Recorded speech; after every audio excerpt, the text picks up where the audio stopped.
زندگی ما هر روز بهتر نمیشه، خصوص زندگی بچه ها. یعنی این دنیایی که ما توش زندگی میکنیم یک دنیایی شده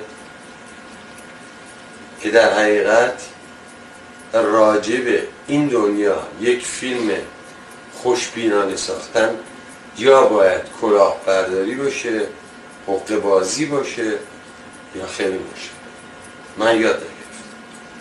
من فقط اون ور زندگی رو دیدم که همونطور که تو میگی سیاه تر داره میشه، ولی به عمق سیاهی هنوز نرسیدم. من همیشه یادم میاد که شوخی که میکردم با همکارای آلمانی میگفتم مرگ فیلم سیاه است.